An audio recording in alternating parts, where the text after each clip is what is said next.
Cet enregistrement est présenté par Stray Goods News, la source canadienne alternative de l'actualité. Visitez straightgoods.ca. Avez-vous entendu l'annonce de M. Paradis aujourd'hui sur le français? Oui. Qu'est-ce que vous en pensez? Je pense que c'est une tentative très maladroite et malhabile de récupération de la part des conservateurs en ce qui concerne la défense du fait français.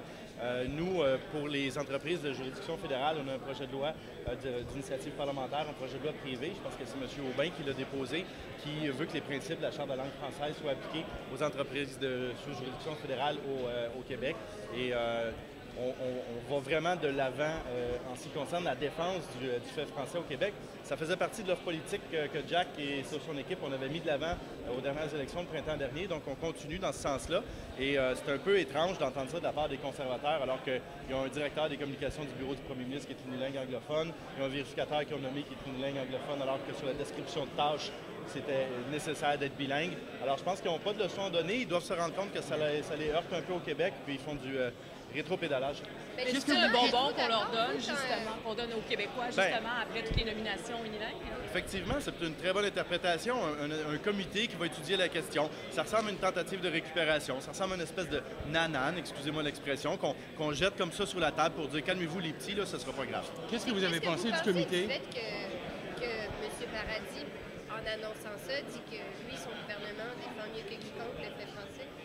M. Paradis n'a aucune crédibilité. Quand on regarde le bilan du gouvernement conservateur en ce qui concerne la défense du français, ils ont fait adopter par la Chambre une motion qui fait en sorte que la nation québécoise est reconnue. Une fois qu'ils ont fait ça, il n'y a plus besoin de rien faire. C'est comme si le travail était terminé. Mais ils ont mis là un squelette, et puis il est vide. Il n'y a pas de chair, il n'y a pas d'os, il n'y a pas de peau. Et puis, il faut mettre des mesures concrètes pour la reconnaissance et la défense du français. Puis ce qu'on voit chez les conservateurs, c'est des beaux discours, mais beaucoup de vent, peu de faits. Qu'est-ce que vous avez pensé du comité? Oui, vas-y donc, Marie. Okay, merci. Juste pour finir là-dessus, qu'est-ce que vous pensez... qu'est-ce que j'allais dire? Qu'est-ce que vous pensez? Est-ce que c'est pas une bonne nouvelle, quand même, de créer un comité, de reconnaître qu'il y a peut-être un problème au Québec dans les entreprises? Est-ce que c'est pas au moins une bonne chose de l'annoncer, même si vous trouvez que c'est trop peu? Est-ce que c'est quand même c'est trop peu, c'est trop tard, et puis on verra qu'est-ce qui accouchera de ce comité-là. Pour l'instant, j'ai l'impression qu'il essaie de gagner du temps.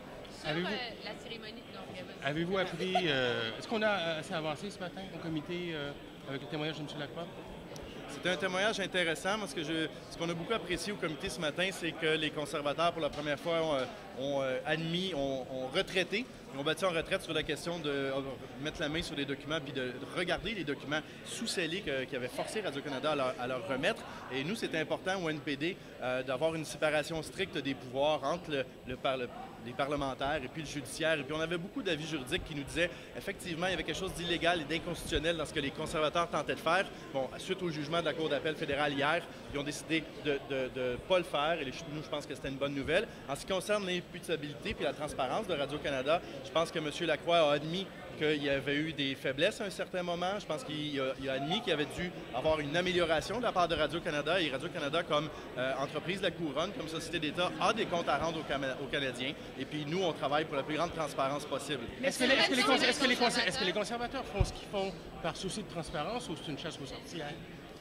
Je pense que c'est important que Radio-Canada, qui reçoit 1,1 milliard de dollars, doivent exactement dire aux Canadiens et aux Canadiennes comment cet argent-là est dépensé, puis que les gens en aient pour leur argent. Il y a une bonne valeur pour chaque argent qui est investi. Nous, on est confiants on trouve que ça va bien en général à Radio-Canada, mais on n'est pas dupes non plus. On pense que les conservateurs ont un agenda très clair d'attaquer Radio-Canada et d'essayer de miner sa crédibilité. Et ça, c'est dangereux pour la diversité des voies de l'information puis pour le pôle public en ce qui concerne la démocratie. Sur la cérémonie militaire, aujourd'hui, vous avez rapidement, parce que j'ai un autre comité parlementaire qui commence dans quelques minutes. Vous avez des réserves la semaine dernière. Oui. On l'a eu. Je ne l'ai pas vu. On l'a eu, mais je ne l'ai pas vu parce que justement, j'étais avec M. Lacroix dans un sous-sol sur Wellington. Alors, j'ai lu des transcripts, j'ai lu sur Internet comment ça s'était passé. Je pense que c'est important de reconnaître le travail de nos militaires. Je pense que c'est des gens qui risquent leur vie, qui font des sacrifices immenses. On se réjouit tous de la chute du régime Kadhafi. Par contre, dans un moment où on va couper 11 milliards dans les services publics, où on coupe dans les services de Service Canada, on coupe dans les services d'assurance-emploi, on coupe Environnement Canada, j'aimerais ça voir la facture puis voir si c'était pas peut-être disproportionné. On ne sait pas combien que ça a coûté, à ce que je sache, mais j'aimerais beaucoup ça voir la facture. C'est à peu près 500 000 pour le Fly Pass quand on calcule le Juste prix des Fly heures. Pass. Ça ressemble beaucoup au football américain là, comme méthode.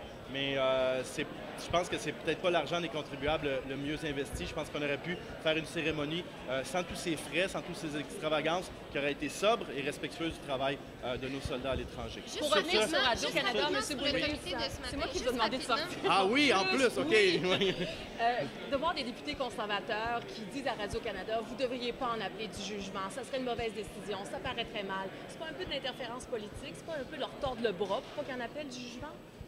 Les députés conservateurs ont droit à leur opinion, mais je pense que c'est à Radio-Canada de prendre leur décision au final. Je pense que les décisions en ce qui concerne la loi et le juridique ne doivent pas être faites seulement à l'aune des coûts que ça peut occasionner. Si Radio-Canada pense qu'il y a une bonne cause et que ça vaut la peine, c'est à eux de le décider. Ensuite de ça, ils devront rendre des comptes sur le choix qu'ils font. Les conservateurs sont exprimés là-dessus, mais je n'ai pas trouvé que c'était abusif de leur part. Super rapidement, merci. Sur le ton des conservateurs, justement, au comité, est-ce que vous trouvez que c'est de plus en plus agressif?